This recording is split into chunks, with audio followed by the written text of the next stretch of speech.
हरे कृष्णा, जय गौर हरि। मैं अतुल्य निमाईदास आप सभी को प्रणाम करता हूं और आप सभी का स्वागत करता हूं 5 minute daily dose of Bhagavad Gita series में।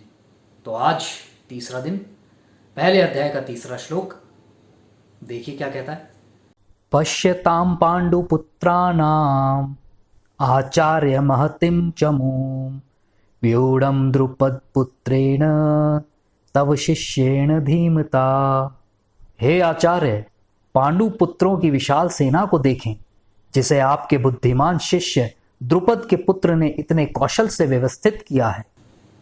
तो यहां इस श्लोक में देखिए आप, जैसे ही दुर्योधन ने देखा कि क्या सेटिंग करी है इन्होंने यार, वो तो हिल गया, एक बार देख के घबरा गया कि अरे यार इनके पास तो कुछ भी नहीं था, इन्होंने इतनी जबरदस्त सेटिंग कैसे कर ली। तो वो दौड़ा दौड़ा कहाँ गया? द्रोणाचार्य के पास, अपने गुरु के पास। और जाकर उन्होंने क्या किया? अपने गुरु को टॉन्ट किया कि देखो क्या सेटिंग करी है पांडवों ने। और किसने की है? आपके बड़े लायक शिष्य ने, धृष्टद्युम्न ने। जबकि धृष्टद्युम्न के पिता द्रुपद और द्रोणाचार्य में क्या था? कोल्ड वॉर चल रहा था। तो द्रुपद जी ने यज्ञ किया तो धृष्टद्युम्न जी और द्रौपदी जी आए। द्रोणाचार्य जी जानते थे धृष्टद्युम्न ही मेरा वध करेगा। तो दुर्योधन कह रहा है इसी भाव के साथ, देखो पता था आपको कि यही मारेगा आपको, फिर भी आपने इसको सब कुछ सिखा दिया। क्यों सिखाया उन्होंने, बताओ?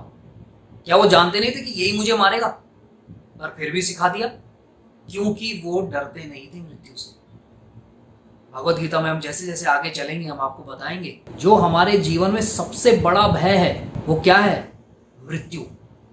और उससे डरने की कोई बात ही नहीं है। भगवान खुद कह रहे हैं, समझाएंगे आपको आने वाले श्लोकों में। दूसरे अध्याय में भगवान कह रहे हैं, परंतु दुर्योधन को मृत्यु का डर था, उसे मृत्यु का डर था, उसे पराजय का डर था, वो डरपोक था। और पांडव निडर, उन्हें कोई डर नहीं था मृत्यु का, क्योंकि भगवान श्री कृष्ण साथ थे ना। तो डर किस बात का?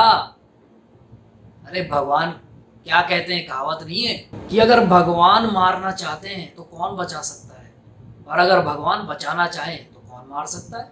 तो यहां क्या कर रहा है दुर्योधन? अपने गुरु के कार्य के ऊपर क्या कर रहा है? शक कर रहा है। बोल रहा है अरे देखो, मतलब गुरु को सिखाने की कोशिश कर रहा है वो, क्यों किया तुमने ऐसा। जबकि गुरु क्या करते हैं, जब वो देखते हैं कि सीखने वाला जो व्यक्ति है ये पूरा एलिजिबल है, सीखने के लिए बिल्कुल तैयार है, तो उसको हर चीज सिखाते हैं, उससे कुछ छुपाते नहीं है।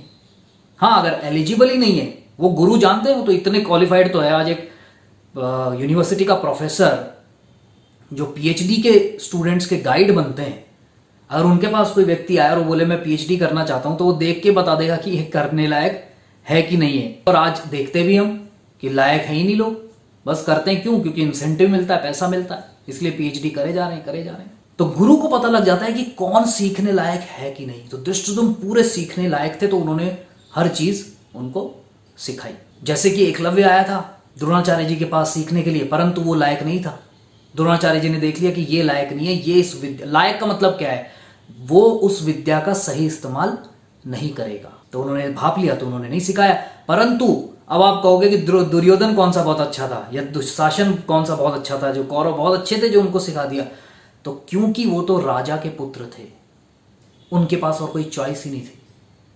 क्योंकि उनकी इतनी बुरी हालत थे, इतने गरीब थे वो, कि वो अपने बेटे अश्वत्थामा को दूध के पैसे भी नहीं थे उनके पास। वो पानी में चूना मिला के और कहते थे बेटा ये दूध है, दूध पी ले। इतनी बुरी हालत थी। तो उनको मजबूरी, वो जानते थे कि ये लायक नहीं है, परंतु मजबूरी के कारण क्या किया? कौरवों को उन्होंने सिखाया। तो यही कह के मैं विराम लूंगा। कल आपके सामने आएंगे दोबारा पहले अध्याय का चौथा, पांचवा और छठा श्लोक लेकर। जी हाँ, ये श्लोक क्या है कि इनमें बहुत ये एक के बाद जुड़े हुए हैं, तो ऐसे ही कई बार होगा। तो एक साथ 3-3, 4-4 श्लोक भी हम लेंगे। बहुत बहुत धन्यवाद। और आपसे रिक्वेस्ट है कि प्लीज़ प्लीज़ प्लीज़ सब्सक्राइब कीजिए चैनल को बेल आइकन के साथ, और शेयर कीजिए अगर आपको अच्छा लगता है वीडियो तो। Thank you very much. Hare Krishna, Jai Gaur Hari.